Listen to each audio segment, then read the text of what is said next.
Първо браснарството дойде. Всичко започва покрай баща ми, аз много пъти съм го разказвал. Баща ми няма тато си. Баща ми няма тато си.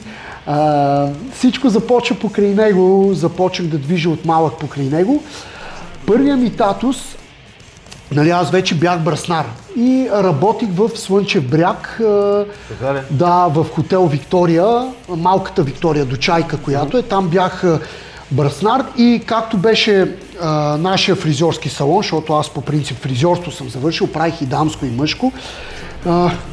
Сега не мога да се сета коя година, може би 2005 или 2006 и 2007, в този период, 2006 да кажем. И както ми беше фризьорския салон, и до нас точно имаше тато студио. Да, и аз цял ден го гледам. Качо Калин, той е от старите татуисти. От едно време. От едно време, да. Той си е легенда. Поздрави, Качо. Бачкахме витрина до витрина и аз цял ден го гледам, той жули татус и викам... Той е началон там.